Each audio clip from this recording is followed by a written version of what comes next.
anywhere ṣùgbọ́n kankan wà tí mo fẹ́ kẹ́yìn èèyàn máa gbọ́ kò sí iná tó ń jó tèèfì òní jáde kò dẹ̀ séèfì tí òní múná jáde ìkankan ń bẹ láàárín Makinde àti Suri àti Oriyomi Hamzat then béèyàn bá ń gbé gbòógì olóró tẹ́lẹ̀ tó bá bì lọ́tò wọn kàtẹ́ ìjọ tó bá dá tiẹ̀ ṣe ó ti dọ̀tá àwọn kàtẹ́ yẹn o bí ó ṣe ṣubú ni wọ́n máa wá Seyi Makinde is not a politician honest gbogbo ẹni mo fi sọ Seyi Makinde gómìnà gbọ́dọ̀ tí ó gbà lọ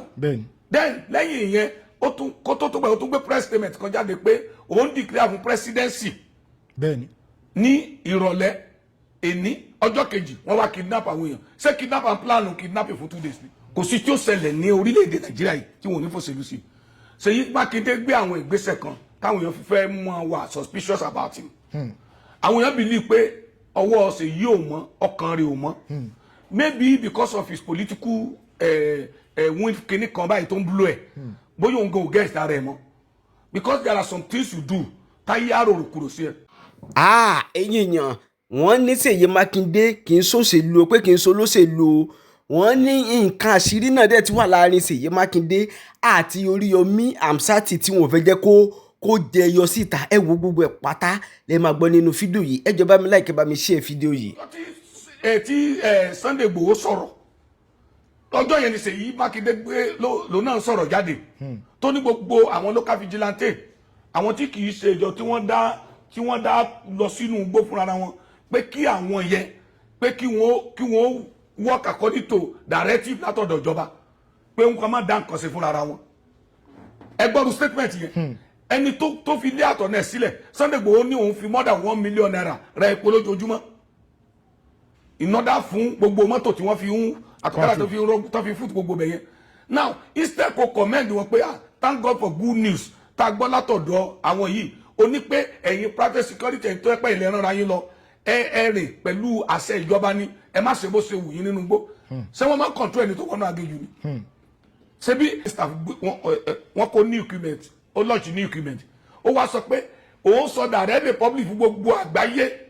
ní press release pé ẹ má dúró de ọ̀dà mọ́ àti you had that tẹ́ ẹ bá ti wọnú forest anybody tẹ́ bá ti ẹ máa pa wọ́n ẹ má dúró de ọ̀dà mọ́ ẹ máa pa wọ́n don't wait till you arrest them kill them. ìjọ tẹ sọ̀rọ̀ Oriyomi Hamzat I thank God some of his close aide called me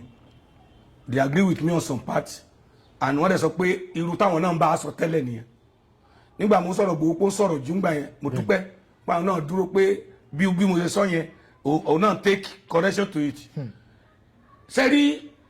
ìjọba ìpínlẹ̀ Ọ̀yọ́ wọ́n ṣe àṣìṣe fún ilé Suri tí wọ́n lọ dàwó kì í ṣe pọ́n ní Suri kidnap àbí sáwọn ló kidnap èèyàn ni wọn ò mú fún robbery wọn ò mú fún kidnapping mi ò rí kéèsì kan tí wọ́n rí sí lọ́rùn torí mi ò rò pé bóyá gbẹ́jọ́ kan dé pé bóyá Suri pààyàn níbì kan àbí bóyá train ní àwọn ẹni burúkú kan lọ́nà tí kó àwọn ọmọ ẹ̀ kúrò nínú igbó reserve ti Ọ̀yọ́ mo ní kò possible mo ní torí Sunday Igboho ó ti kọ́ọ̀bù àwọn eré àbìkan bẹ̀yẹn àwọn local vigilante ti kọ́ọ̀bù eré àbìkan bẹ̀yẹn àwọn sójà àti àwọn ẹlẹ́ṣọ́ ààbò àwọn náà ti kọ́ọ̀bù wọ́n dẹ̀ ti rí i pé àwọn ti súnmọ́ àwọn ọmọ yìí kò ṣeé kù kiri ṣe ni nítorí ẹ̀mí àwọn ọmọ yìí ẹgbà yẹn ni Sowore sọ pé wọ́n ti wá fi helicopter kó wọn kúrò níbẹ̀ lọ Àbújá àbíbí kan mo ní kò possible helicopter ṣe fẹ́ láǹdì sínú reserve yẹn tí àwọn èèyàn onímọ̀ pé helicopter ti láǹdì sínú reserve gbà tó tún pẹ́ ta tún gbọ́ pé wọ́n ní wọ́n ti gbé wọn lọ Kútọ́nù pé àwọn ìjọba Kútọ́nù ni wọ́n sọ pé àwọn fẹ́ ṣiṣẹ́ pẹ̀lú àwọn ti bí pé kí wọ́n wá gbà wọn kéde mo ní kò bó ni wọ́n fẹ́ gbé wọn gbà tí wọ́n fi dé Kútọ́nù ṣùgbọ́n nígbà tá a wá rí the last one kódà bẹ́ẹ̀ mi gan ṣe rí mi ò kọ́kọ́ gbàgbọ́ ṣùgbọ́n nígbà tí mo rí ọ̀rọ̀ ọmọ ẹ̀ mo rí pé ọ̀rọ̀ yẹn ìdùnnú yẹn kì í ṣe tẹni tó wà nínú igbó the first phone call tí kò máa gbà ọmọ Nàìjíríà ẹ jẹ́ ká máa ronú ẹ jẹ́ ká máa kí ni wàá máa dùn sí nǹkan rere tí àwọn èèyàn bá ṣe tí ò dẹ̀ special àwọn tó jó lórí wa ẹ jẹ́ ká sọ ká jẹ́ kọ́ mọ̀ pé nǹkan tó ṣe yóò dáa tó bá tún wá ṣe tó dáa ẹ jẹ́ ká máa kàn sára sí wọn àwọn tí ó lọ sínú igbó tó lọ rescue wọn yẹn àtọkùn àti sójà wọn àti civilians o àti private force o àti gbogbo just task force àbí local vigilante wọ́n ní ẹbí wọn lọ́mọ wọ́n ní ìyàwó lé o kí ló dé tá a comment wọn pé wọ́n tiẹ̀ risk ayé wọn pé wọ́n lọ ṣe nǹkan yìí the first thing ẹ̀kọ́ máa ń san ransom ní wọn ò bá san ransom tó bá jí ọmọ tiẹ̀ náà gbé sínú gbó ó ní lọ́ta lé ẹ̀tọ́ náà láti gbà ní. bẹ́ẹ̀ni. ṣé òbí kan lè wọ ọmọ ìyá kan lẹ́gbẹ̀ẹ́ ọ́fíìsì mi ó rán ọmọ pé kí ọmọ kó lọlé lọ mú nǹkan wá kó gun ọ̀kadà fóònù ọmọ ẹ̀rín ìgò kú ó di jìnnìjìnnì mi délé ní abiyamọ gidi ò ní gbọ́rọ̀ ẹ̀ kínú ẹ̀ má bàjẹ́ so tíjọba bá san ransom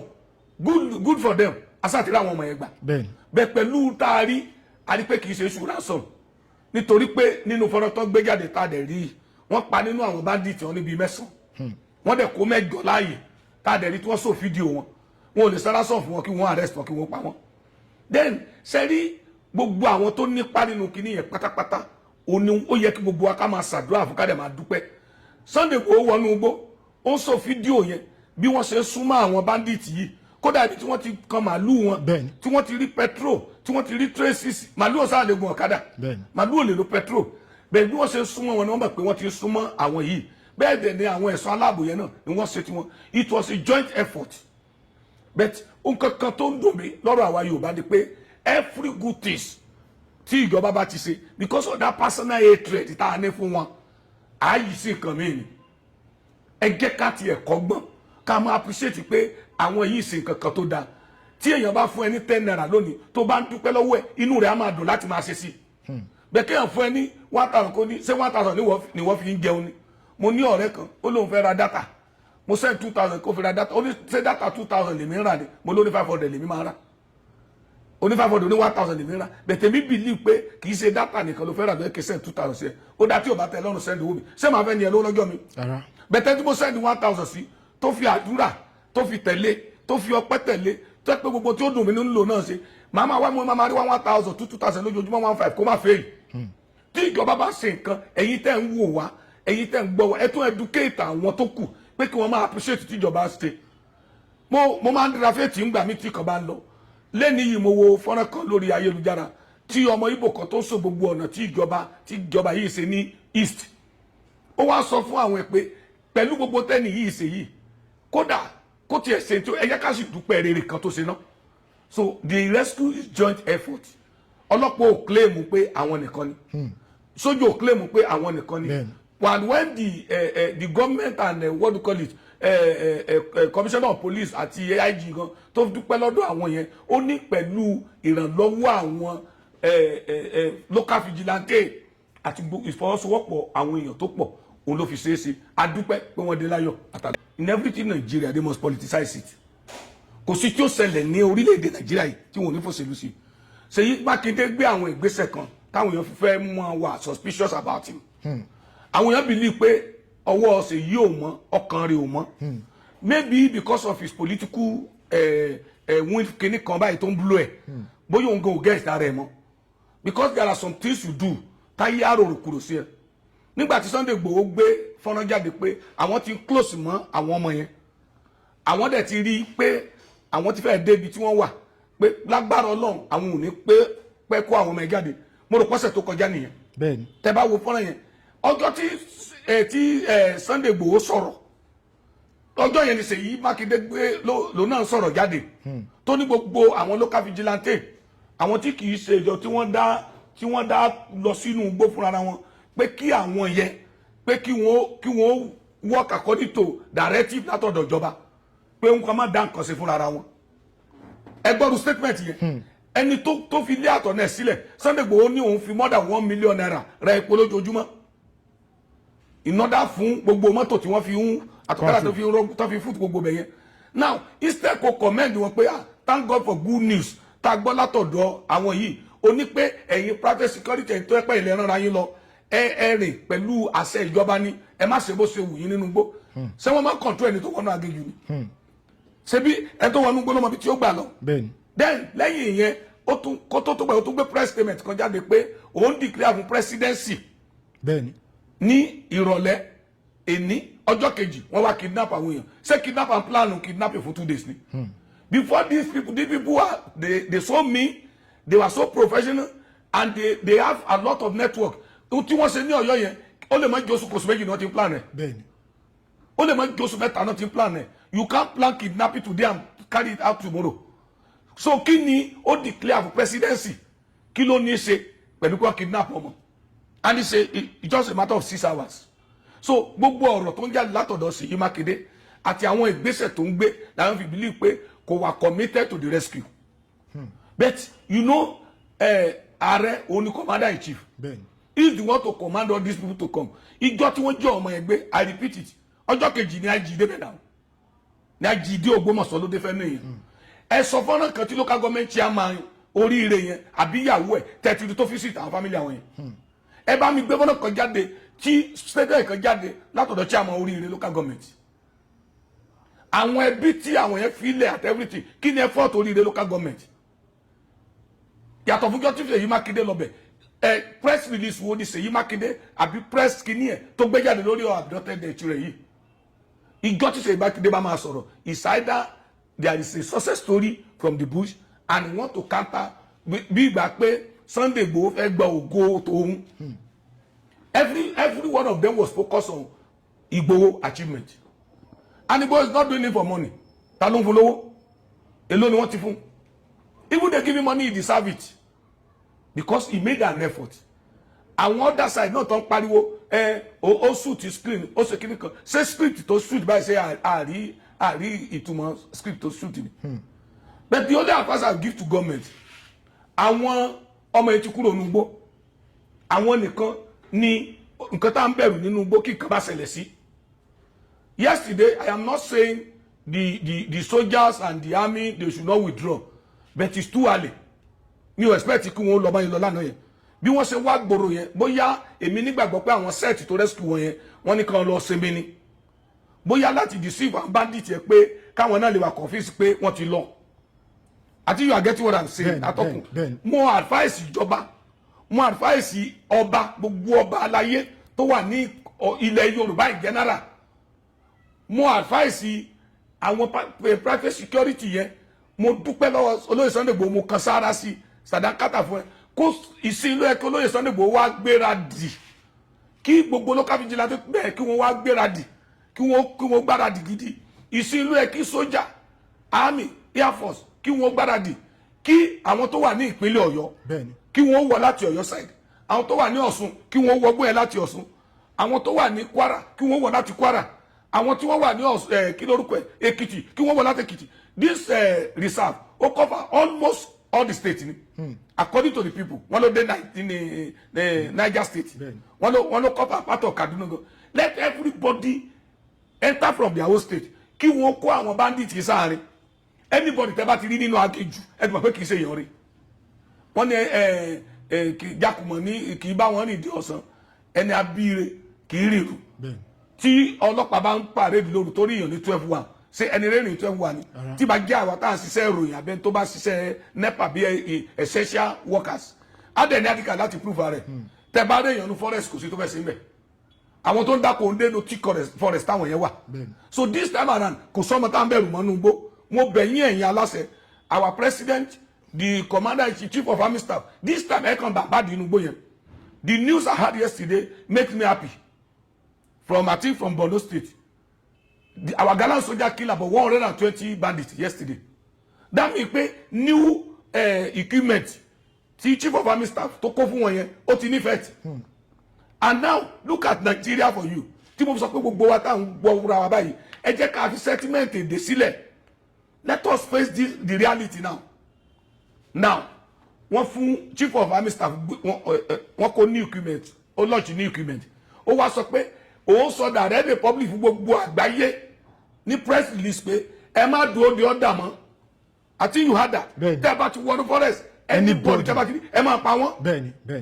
ẹ má dúró de ọ̀dà mọ́ ẹ máa pa wọ́n don't wait till you arrest them kill them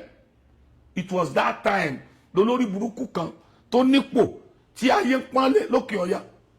tó ṣe wá gbé ẹnu ẹ̀gbọ̀ngbọ̀n pé government dialogue with bandit now ṣé bóyá kí ni wọ́n dùn ní north yẹn ni pé at least end fẹ́ dé báwọn yìí àwọn èèyàn ń pa yín lójoojúmọ́ ẹlẹ́bí yín ni wọ́n ọmọ yín ni wọ́n so Nigeria we have a lot of things to do àwọn olórí wa wọ́n ti fi ẹ̀yà ẹ̀sìn àti òṣèlú wọ́n ti fi bá tiwa jẹ́ and when we continue like that we don't appreciate good things and condemn bad things tí ẹnìkan bá ti súnmọ́ wọn bó bá ṣe tí ò dáa kò ṣe tí ò dáa o gbogbo tó bá ṣe ló good èyí tó jọ̀ta wọn kó máa pín let me tell you one thing today tí ààrẹ Bọ́lá Ahmed Tinubu bá ní ká máa fún ilé kọ̀ọ̀kan ní mọ́tò kọ̀ọ̀kan àti 1 million àwọn kò sì tún máa ṣépè fún. and nothing kìnnì kan ọ̀tẹ́ ẹni ń pòdù ọ̀yà ní Yorùbá máa sọ bọ́ọ̀rọ̀ Nàìjíríà sì rí nìyẹn. I think at this level tá a wà we should forget sentiment religion tribes and other things and let's work together in peace. Wow, ẹ ṣeun gan bàbá Sheikh Gumi níbo ló máa fojú sí torí a ti rí fọ́nrán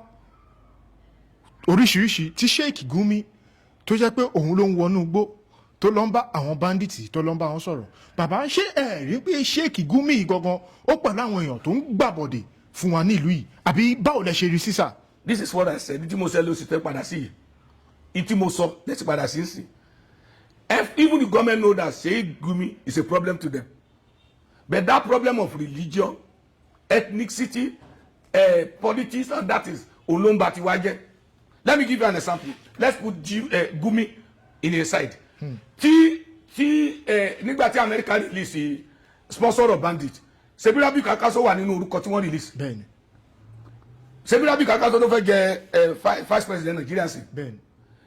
Tí ìjọba Tinubu arrest Rabi Kakaso wọ́n nítorí pé ó fẹ́ compete against Tinubu ni. Bẹ́ẹ̀ni. If they name Atiku today as one of the sponsors of bandit tí ìjọba Tinubu arrest Atiku wọ́n nítorí pé ó fẹ́ takàn pẹ̀lú Tinubu ni. Bẹ́ẹ̀ni. If Tinubu ordered DSS to arrest Gumi today, Nigeria will be on rest the next 3-4 years. Because àwọn yìí ti train ní àwọn kan tó jẹ́ pé wọ́n ti di robot, wọ́n ti di irinṣẹ́ wọn, wọ́n ní ìgbàgbọ́ nínú wọn ò ní ìgbàgbọ́ nínú ẹlòmíì mọ́. Ẹ wo mọ́fìtì wo, ẹ wo statement tó sọ́gbà yìí pé kí wọ́n máa kọ́ àwọn ọmọ ilé pé wọ́n ṣe lè yìnbọn, kọ́ máa train wọn to be combatant kiri kan. If Makinde kí lorúkọ ẹ Ọ̀ṣun state governor tó bá dà pé kí wọ́n lọ gbé mọ́fìtì Ìwó wà on rest Òṣogbo ló ní on rest nítorí pé ó ti kó àwọn kan jọ tí àwọn yẹn tó ti di mọ́fìtì ti di òrìṣà lójú wọn. Are you getting me?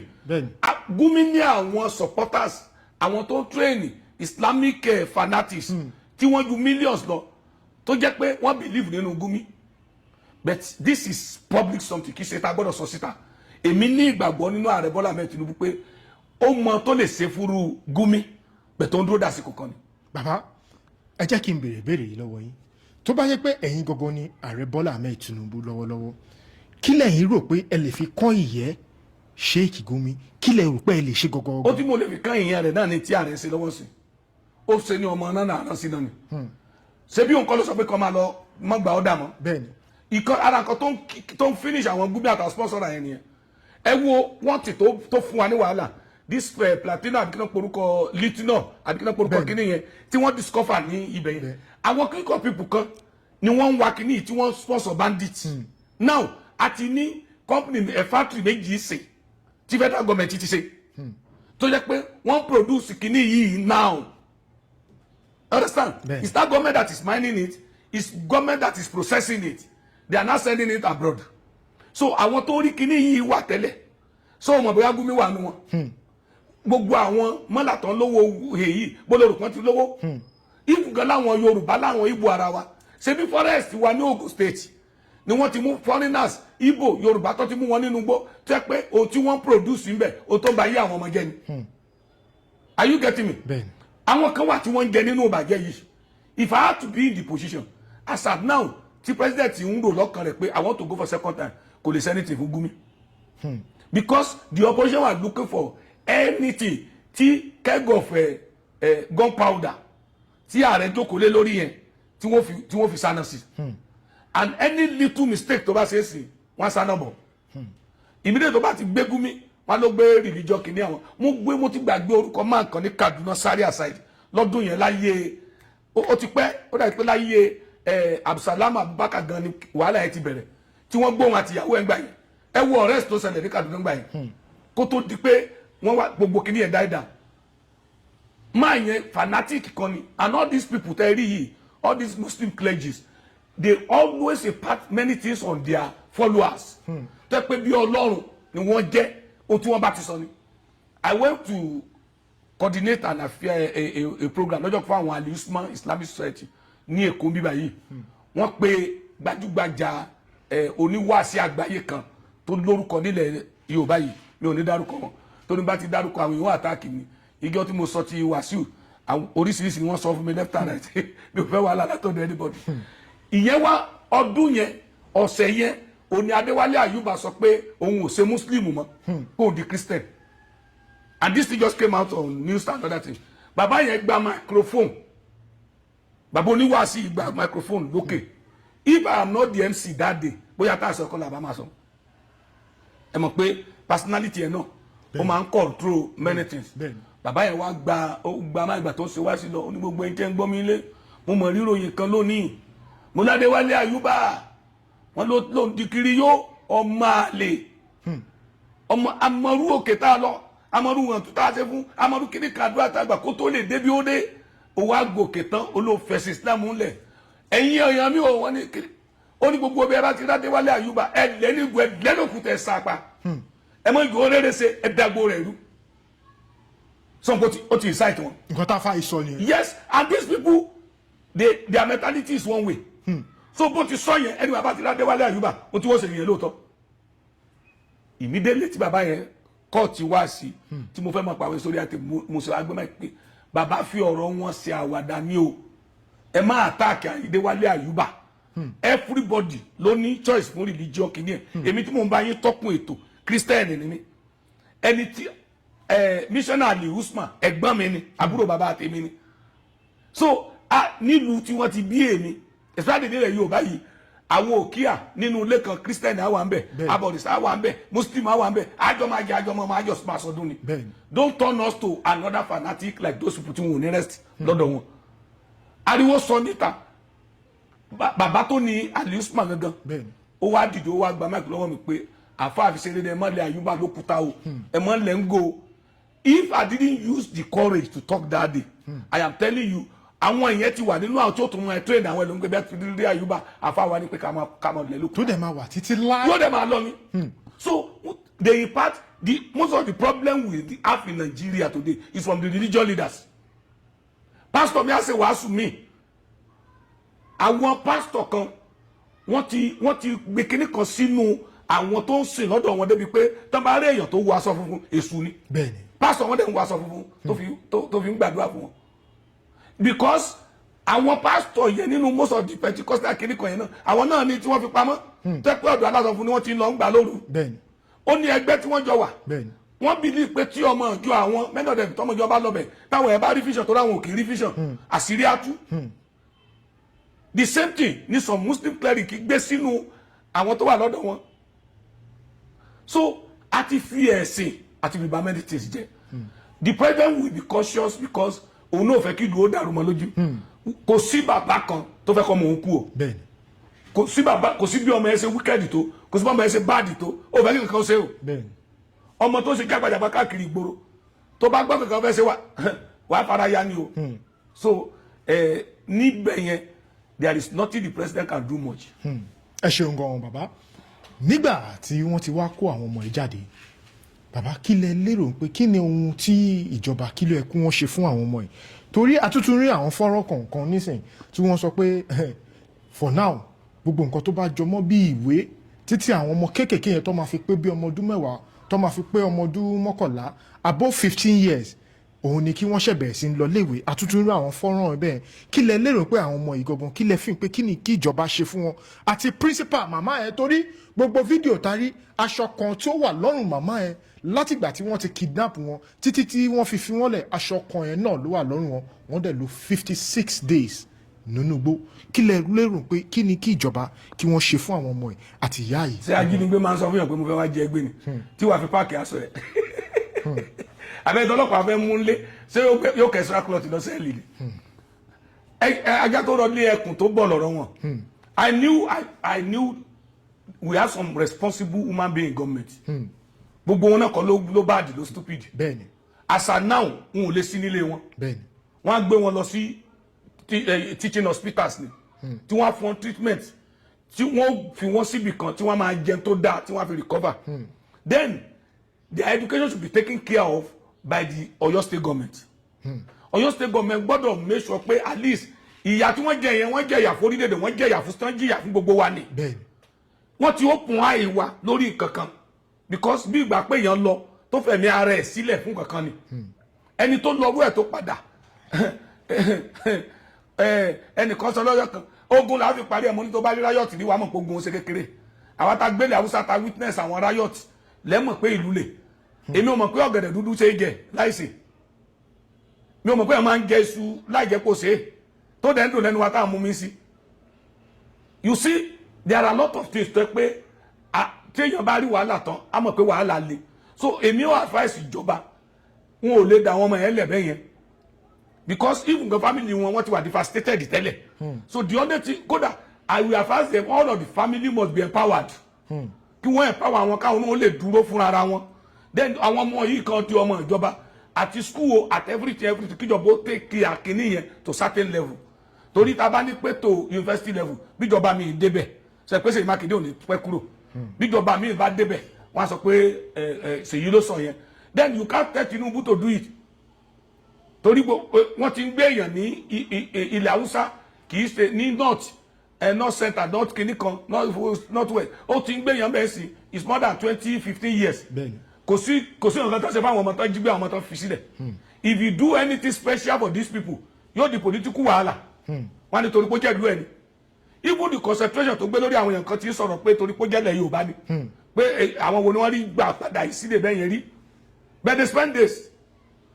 I understand so only limit to the extent tíjọba lè ṣe náà kọ́tà lè ṣe ni pé medically kí wọ́n rí pé wọ́n wọ̀ all right 2 they should take care of their feeding and every other thing for some period and at least kí wọ́n arrange empowerment for the family of those children at least their parents ìyá àti bàbá kan ní nǹkan gidi kan tí wọ́n lè máa ṣe láti take care ọmọ yẹn because one trauma táwọn ọmọ yẹn tí wọ́n rí inú wọn dùn kan free wọn ni ohun tó wà lẹ́mìí wọ́n sì pọ̀ o torí ìsúná yìí sì kan dúbú èèyàn níwájú èèyàn o irú èmi sì mi ò lè padìyẹ anájòkè ò lè dúbú adìyẹ níwájú mi ò lè gba abẹ́rẹ́ sí fèè mi ò dẹ̀ lè máa wò yẹn kọ́ máa fún yàn lábẹ́rẹ́ nífẹ̀ẹ́ ọmọ mi kan strong wọ́n fẹ́ fún ní abẹ́ kan gbẹ ìjẹ́ kan fi yẹ̀wò mo sá kúrò ń bẹ̀ ni so kírù mi wá rí níbi tó ti slot èèyàn I remember one riot ní Kano rí abọ́nkí riot mo rí òkú àwọn èèyàn èmi gan sick fúnra mi so irú àwọn yẹn their age is too small láti rí pọ́n slot èèyàn níwájú wọn trauma yẹn wà ń bẹ̀ so they need proper treatment and they need proper care. Wow. I think that is what the government should do now. Ẹ ṣeun gan bàbá nínú àwọn tí wọ́n tún jí gbé yìí náà nínú àwọn tó jẹ́ bí olùkọ́ tí wọ́n pa gẹ́gẹ́ bí ẹ ṣe sọtọ́ slọ́tà yìí tí orúkọ ẹni náà jẹ́ Michael Oyedokun a rí pé àwọn fámìlì wọ́n ti fi àtẹ̀jíṣẹ́ kan gẹ́gẹ́ bí bẹ́rẹ̀ àwọn ṣe máa lọ wọ́n ti tẹ̀ síta àbápàdé lórí social media náà ni nínú nǹkan tó jẹ́ ohun tó bà mí nínú jẹ́ pé bí gbogbo àwọn èèyàn ṣe ń dunnú lọ́tún lósì àwọn wà nínú ìbànújẹ́ torí pé ẹni tó jẹ́ bí ẹ̀gbọ́n fáwọn Michael Oyedokun yìí wọ́n ní gbogbo ilé àwọn ń ké torí pé bó ṣe lọ kò lórí ọ̀fẹ́ láti padà wá mọ́ bàbá irú ẹbí tá a wá sọ yìí àti ìdílé tí wọ́n fi sílẹ̀ ti ìdílé Michael Oyedokun yìí ǹjẹ́ ṣe lérò pé ó yẹ kí ìjọba yàtọ̀ sí nǹkan tí wọ́n fẹ́ ṣe fún àwọn tí wọ́n jí gbé torí pé àwọn ò lórí ọ̀fẹ́ láti padà wá mọ́ ǹjẹ́ ṣó yẹ kí irú àwọn ẹni yìí gangan ṣó yẹ kí wọ́n ní ohun kan tó jẹ́ ohun pàtó special treatment ibi tí mo fẹ́ lọ nìyẹn tí wọ́n gbọ́dọ̀ jẹ́ special treatment it's not only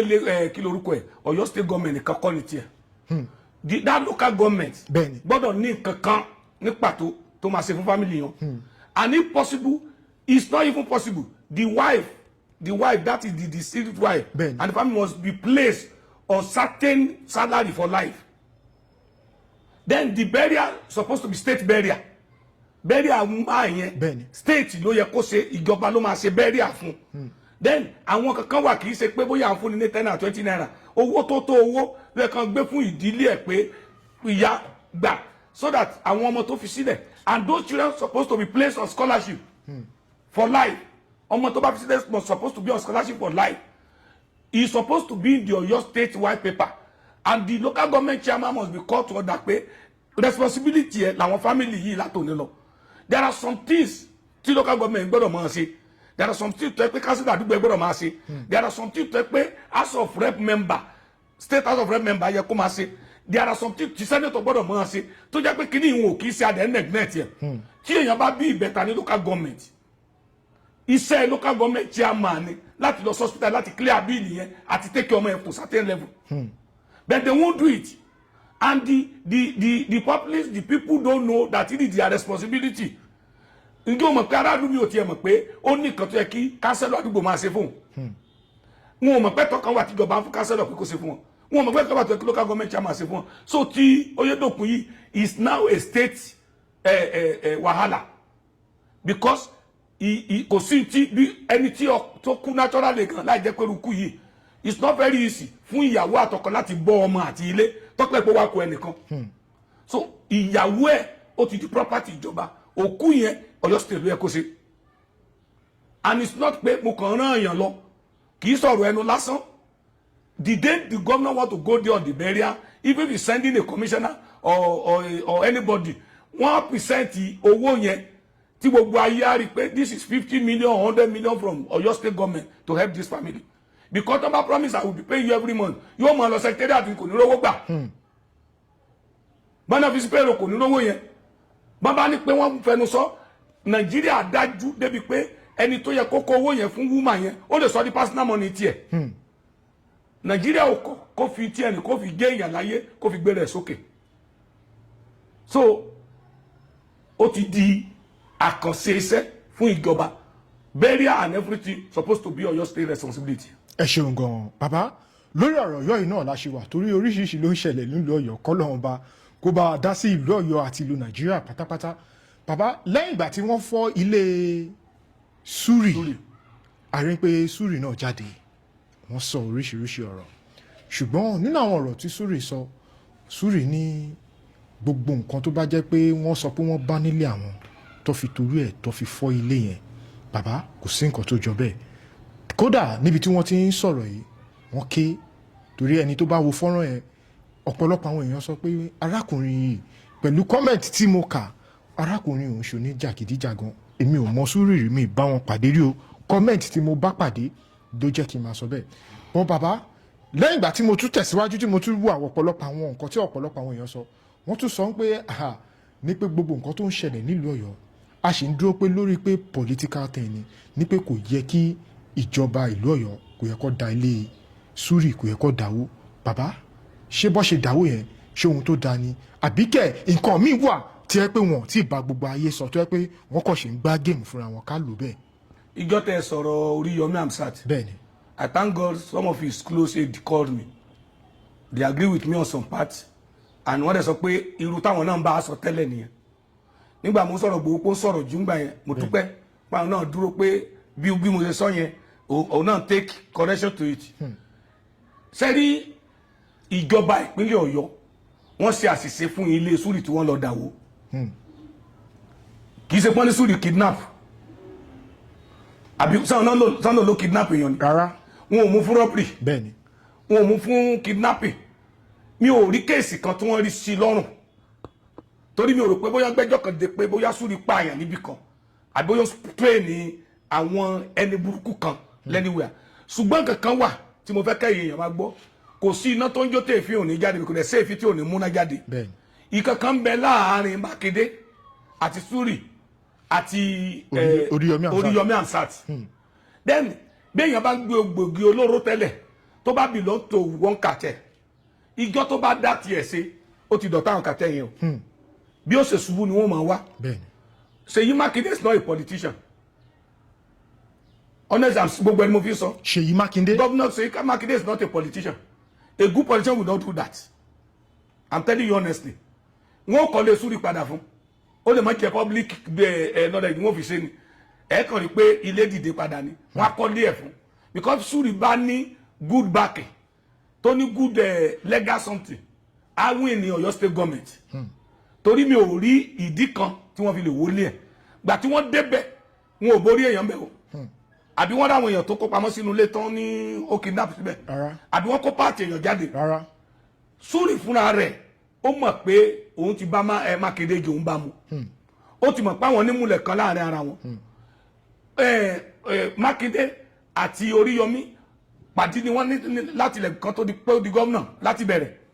àwọn náà mọ tó wà láàrin àwọn méjèèjì èmi ò rí Súrì rí Makinde tèmi bá rí ọ̀nà press work ni kì í ṣe pé pẹ̀lú ẹjọ́ jókòó máa rojọ́ I knew Oriyomi because he is a broadcaster like me he's not my friend he's not my enemy but tèmi tó àti sọ ni pé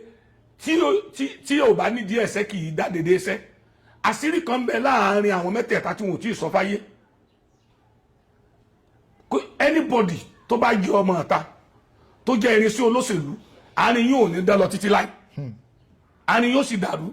torí wọn ò ṣe àṣírí pamọ́ síra wọn lọ́wọ́ wọn ò dẹ̀ fẹ́ kàṣírí yẹn ó tú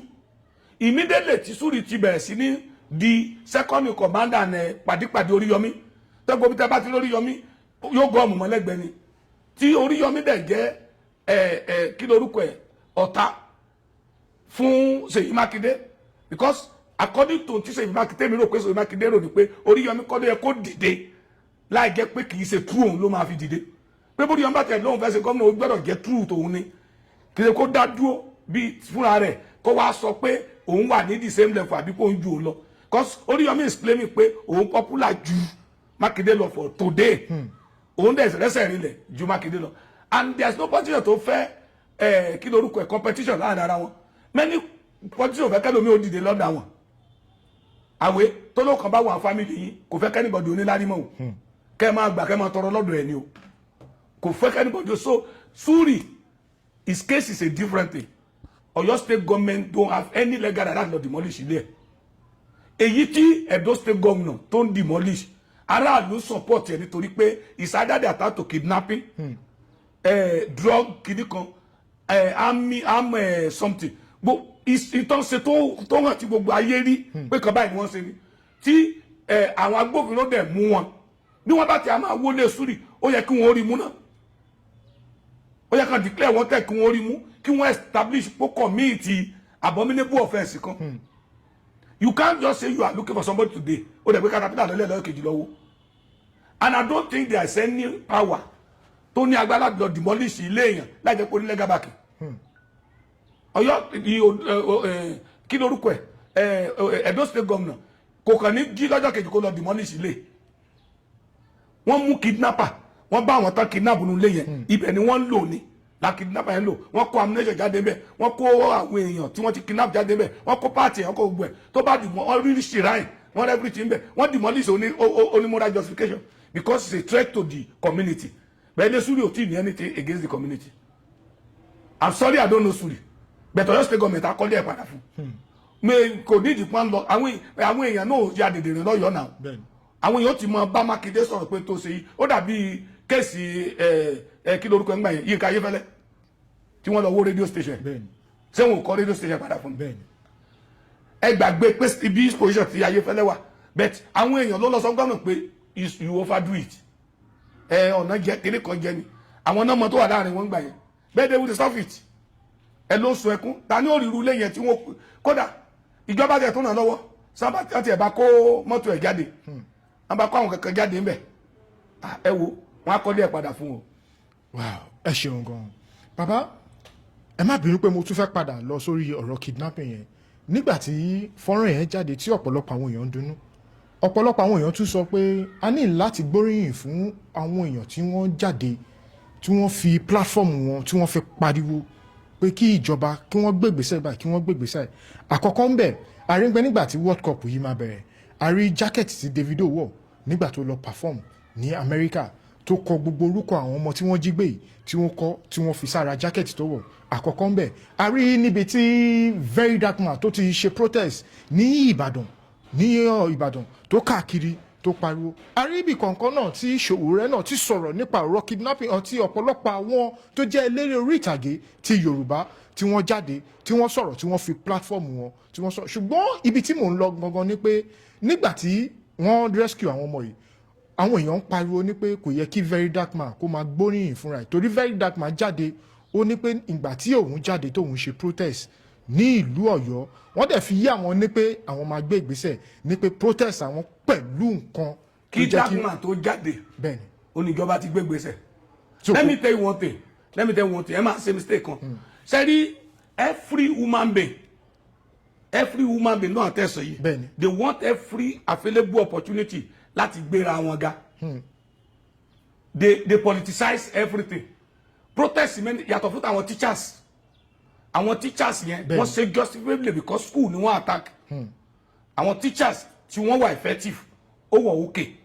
irú ìtí very dark man ṣe bí kí lorúkọ ẹ̀ Tinubu must go ló ń pariwo tẹ́lẹ̀ ẹ understand he came to Ọ̀yọ́ nígbà tó rí pé drum yẹn fẹ́ máa change ló sọ pé ẹ má sọ Tinubu must go mọ́ bandit must go bring sẹ́ni àwọn protest kan wà tí ò necessary from certain people irú tí Sowore ò ní meaning because he will not even do it reasonably honestly he do things sometimes out of point but ṣebí ìjọ kejì tó ti kidnap àwọn ọmọ yẹn làwọn sójà àti law enforcement jẹ tí gbogbo wọn ti wọnú igbó ẹ lè sọ pé torí ẹnìkan náà fi wọ igbó náà ìjọba mo sọ kíní kan lẹ́ẹ̀kan kò sí ẹ̀dá tí ó gbà kọ́ máa sọnù náà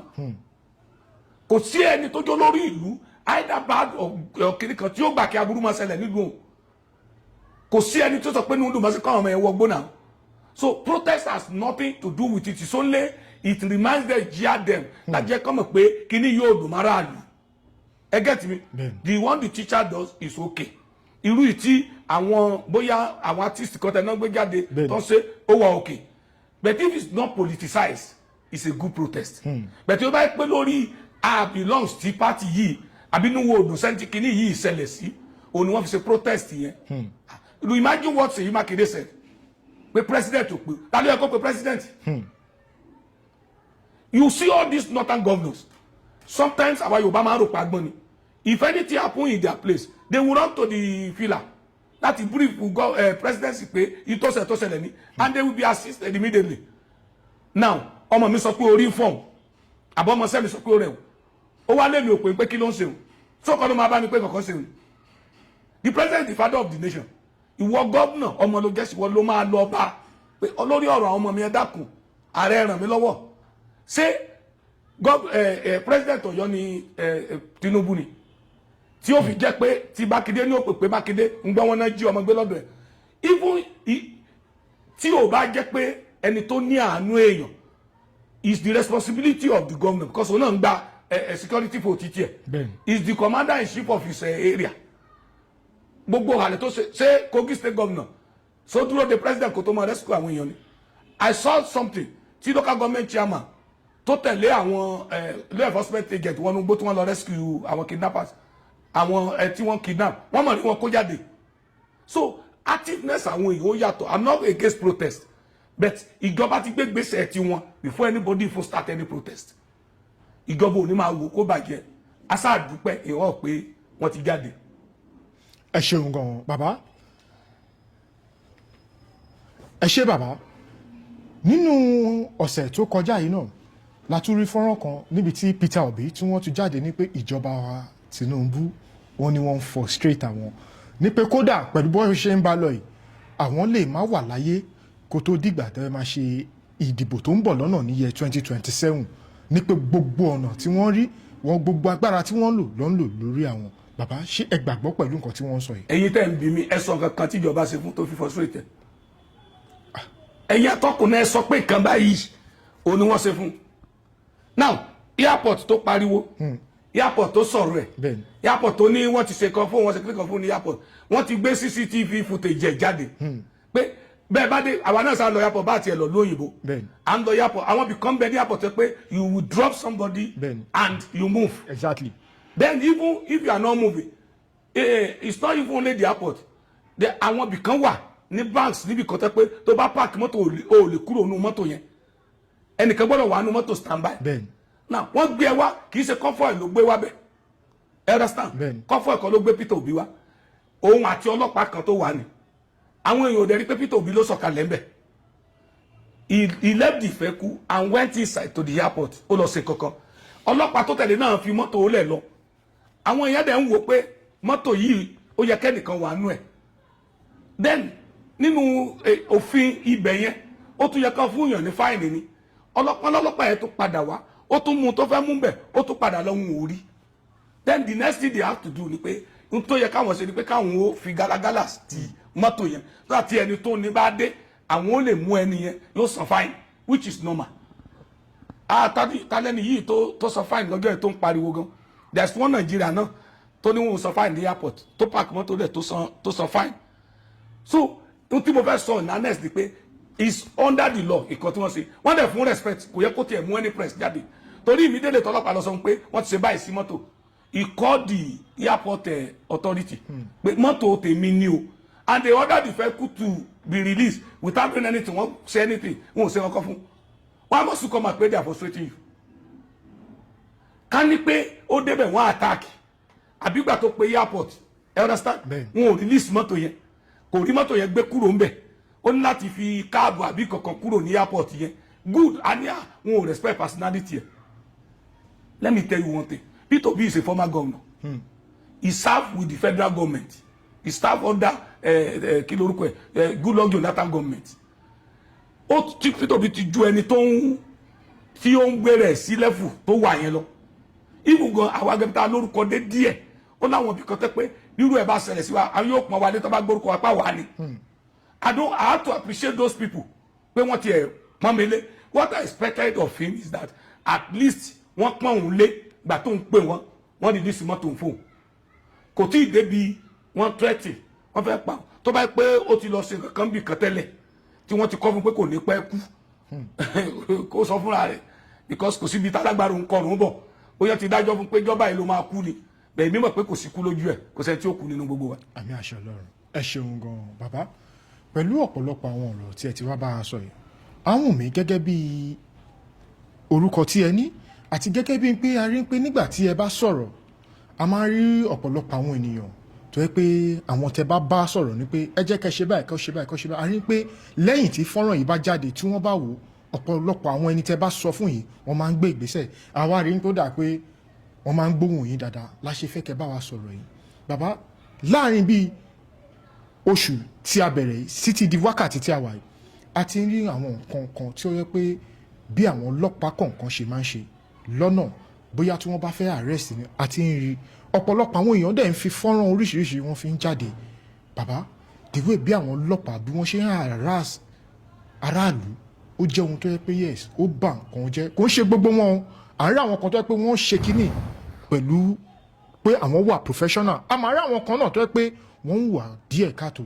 bàbá tábà ní kabẹ̀ sí ń sọ ó pọ̀ lóríṣiríṣi láti bẹ̀rẹ̀ oṣù a lè sọ ìyá àwọn èyí tó yẹ pé ó ti ṣẹlẹ̀ tẹ́lẹ̀ bàbá mo kàn fẹ́ kẹ́kọ̀ọ́ bá wọn fún àwọn tó jẹ́ pé àwọn ọ̀gá agbófinró kẹ́ bá fún wọn ní mẹ́sẹ̀gì gẹ́gẹ́ bí àti àwọn nǹkan tẹ̀yìn náà ti rí kí lẹ lè rí sọ sí lórí àwọn nǹkan. One, I really appreciate the present IG ta ní bẹ́ẹ̀sì ẹ kàn sára sí ẹ rí i pé tí fọ́nrán bíi mẹ́wàá bá jáde it will take action on at least 6 or 8 immediately. Immediately fọ́nrán yẹn bá ti jáde that means pé wọ́n follow wa wọ́n mọ tó ṣẹlẹ̀ I have a follower he's a good friend Supo Balogun ní Gando police station lẹ́kọ̀ọ́ bí he has called me this morning ó máa ń tẹ̀lé mi bọ́mbà tó bọ́mbà ni this is a type of policeman tí wọ́n bá sọ fún yín pé ẹ rí Supo Balogun lójú títì máa fàyè mi búra he will never go to the road láti extort èèyàn nígbà ẹ̀ sars bí wọ́n ṣe gbùrùgbùrù fáwọn ọlọ́pàá tó tí wọ́n jó Gando police station àwọn èèyàn protect ẹ̀ ní àtàwọn ọlọ́pàá kan because àwọn ọlọ́pàá kan wà tí wọ́n jí ọlọ́pàá irú ẹ̀ ní IG ta ní sí because IG tó wà nígbà tó wà lẹ́kọ̀ọ́ náà gbogbo ala close máa mọ bó ṣe wà press friendly bó ṣe máa handle yàn sí ẹ̀ẹ́dẹ̀ lè gbé kéèsì síbẹ̀ kó mọ̀ wá díẹ̀ délẹ̀ ẹ̀ rí pé tí fọ́nà bá ti jáde sí immediately within a tíkú náà ní fàdà wà lẹ́ẹ̀rí pé PRO máa gbé jáde pé wọ́n ti arrest ẹni yìí o mo wò kan láàárọ̀ yìí bí o tẹ̀ tí ìwò tọ́kọ́ tí mo fi rí pé wọ́n ti gbé tó ń gba owó lọ́dọ̀ tó ń ka owó tó gbà lọ́dọ̀ tó ń charge wọn ni bring money for 5 litre how much is 5 litre 6,000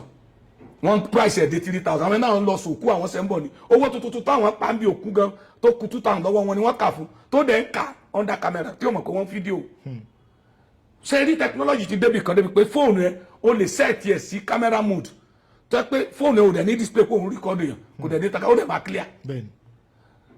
ẹlòmíì mú recording material sára sẹ́rù wa ni wọ́n dá dúró nbìkan táwọn bá sọ̀rọ̀ tí wọ́n ní mọ̀ pé gbogbo kan tó ń bá sọ náà rìkọ́dù sílẹ̀.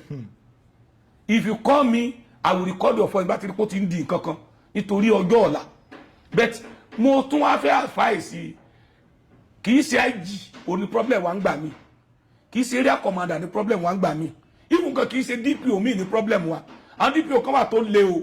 tó yẹ pé return tó ní káwọn yẹn máa mú wá bí ìgbà kó sí supermarket ni o. Mo wà close mọ́ wọn gan. Ẹ rí i pé ẹlòmí ò mọ̀ sí iṣẹ́ ṣe ń ta nítorí ó níye tó gbọ́dọ̀ mú wá fún DPO ní ibi tó tiẹ̀ lọ yẹn. Admin tó ń post ó níye tó máa gbà ní minister mi ò sọ gbogbo station o. SO tó máa fi ẹsì kìíní oní tó fi settle SO tó rẹ́sì SO kì í jáde òní bàbá station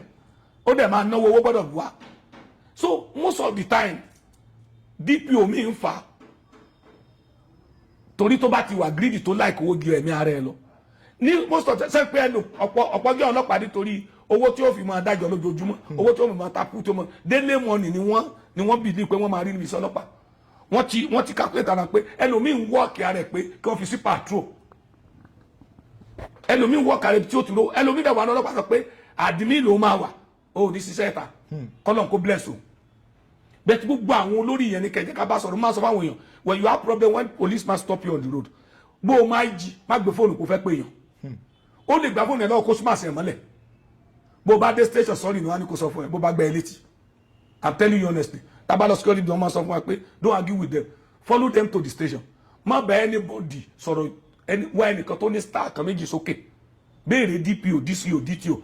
béèrè SO wọ́n máa ń wà reasonable àwọn ọlọ́pàá tó bá ti ní ìràwọ̀ kan sí méjọ ti ní lọ́kàn pé àwọn ó di gíga ó difficult kó wọ́ sí ọlọ́pàá ní recruit kó ló máa di commissioner ó gẹ́ẹ̀tì tí mo sọ ó ní wọ́ sí ọlọ́pàá recruit kó ló fẹ́ di commissioner borí bá bẹ́ẹ̀ ṣe tó bá ń lọ course tó bá ń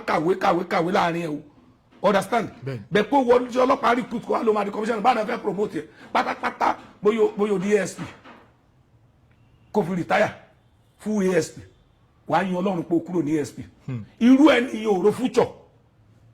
he might decide kí n jẹ́ tí mo fẹ́ jẹ́ sí ni bẹ́ẹ̀ tí ní tó lọ police college tó wọlé as a ASP one star yóò máa gbàdúrà kó di IG a fi ọgbọ́n a fi kún tiẹ̀ so mo advice gbogbo mo commend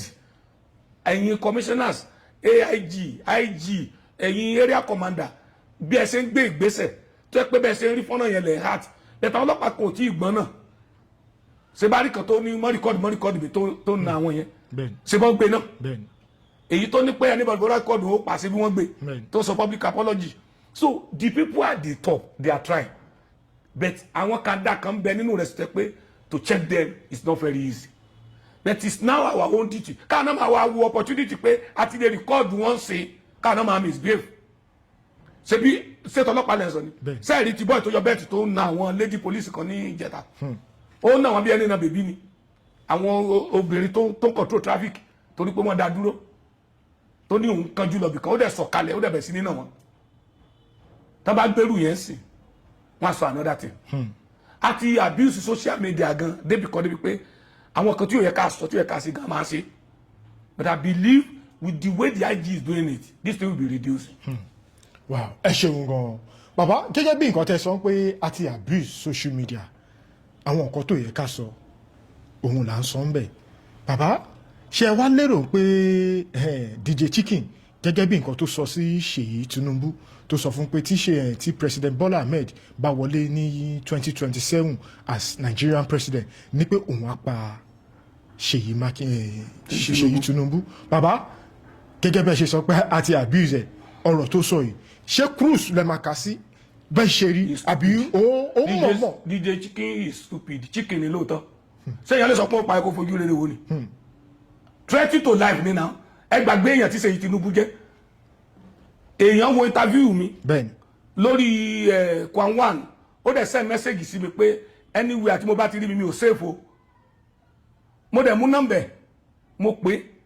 mo ní kí ló sọ oníkó ẹ kí sọrú yẹn fún kiri mo ní wèrè ní kó àwọn àǹjẹ ayé o tiẹ̀ ó ń gbádùn ó mọ̀ pé tá a sòótọ́ ni ìwọ tó kàn fọ́lù ẹ̀ tó gbà tẹ́ńkọ̀bọ̀ lọ́wọ́ ẹ̀ rí ẹni lọ ṣe tó ṣiṣẹ́ owó tó ṣe gbogbo ẹ̀ tó ló ń bá yẹ kó àwọn àǹjẹ lé ni òun náà 1 million lágbo ẹ̀ tó bá yẹ ara ìjẹ́ àbó bá yẹ kó àwọn àǹjẹ So I was so surprised pé nígbà tí wọ́n gbé DJ Chicken mo rẹ́ nìkan tó ń comment online tó sọ pé wọ́n gbé gbogbo Nàìjíríà tó bá yá. Is it good? Everybody has the kí lorúkọ constitutional right láti lọ sí any position, political position ní Nigeria. You have the right to contest for presidency. You have the right to be anything. So kí ni ẹ̀ṣẹ̀ tí Seyi Tinubu ṣẹ̀ wọ́n pé bàbá ẹ̀ jẹ́ president? Ó wá bàbá ẹ̀ bá wọlé 2027 wọ́n pa. Ṣé wọ́n lè ní wọ́n pa ọmọ ẹ̀ kí wọ́n má lọ gbé yẹn ni? Èyí á sọ pé wọ́n pa ọmọ mi ò ní lọ fọlọ́pàá gbé mi délé. Tó bá threat mi kó máa pa mí máa fọlọ́pàá gbé ẹni threat tó ẹ̀ lè sọ pé sọ lásán. Àmọ́ tí ó jẹ tẹ́lẹ̀ kú àmẹ́ni tó rán pé kó sọ̀rọ̀ ẹ̀ náà. Mo ní abuse social media. If not, you will imagine somebody wake up in the morning and president wèrè olórí burúkú kírúburú adé tán bá pick irú ẹ̀ and can you do it in advanced country? So lè ṣe nílùú òyìnbó ni. Am gbogbo kan tí Nàìjíríà bá ti ní opportunity la máa ṣí lò. Everything. I mentioned something the other day. Mo ń sọ lọ lẹ́ni náà. Mo ní àwa Nàìjíríà wà so daft many of us. Wọ́n bí ní gbogbo tó ẹ̀kan ṣe láyé president ló gbọ́dọ̀ ṣe fáwọn. Did you know that your senator is collecting within 2 to 5 billion naira as constituency allowance on your name? Tó yẹ kó fi empower àwọn aráàlú ẹ̀, tó yẹ kó fi ṣe ọ̀nà, tó yẹ kó fi ṣe transformer, tó yẹ kó fi ṣe iná, tó yẹ kó fi empower artisans, tó yẹ kó fi tún ìlú ṣe. Ṣé bí mo rí ní ẹ wo John Faleke mi ò rí lójú ẹ lọ sí Ìkẹjà. Afọ kórópè tó wà ní Ìkẹjà 70% kórópè tó wà ní Ìkẹjà Faleke orúkọ Faleke lè máa rí lórúkọ ẹ níbẹ̀. Almost 70% of Marwa tẹ̀lé ní Ìkẹjà Faleke lè máa rí power by Faleke with constituency allowance. So nìkan ló ń gbà ní. Ẹ wo House of Rep kan ní Ọ̀ṣun state lọ́dún yẹn tó kó 50 kórópè 20 bọ̀ tó kó gbọ́ ẹ̀gáde ọ̀kadà everything tó ẹ̀ pàwọ̀ èèyàn ó ló sọ fún wọn pé ní ayé ìjọba tó kọjá 500 million náà fún àwọn per quarter as constituency allowance bẹ́ẹ̀ ní ayé Tinubu 1 billion òní House of Rep ń gbà 2 billion to 5 billion òní senator ń gbà. What is the effect on the people tí wọ́n ń gúrú lé lórí? The local government chairman is collecting within 300 to 450 million every month. Kí ni wọ́n ṣe ládùúgbò ẹ̀? Your House of Rep member ní state wọ́n gba constituency allowance láti ran àdúgbò lọ́wọ́ ó wá kọ́ bíríìjì onípákó ẹ̀ wá ń pàtẹ́wọ́ fún. Èèyàn gba 160 million ó kọ́ bíríìjì onípákó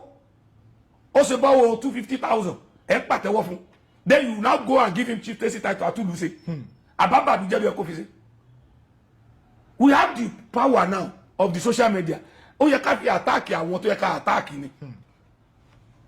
Let me tell you one thing. An average American will never mention Trump name. Kò sí tó kọ́ pẹ̀lú Trump.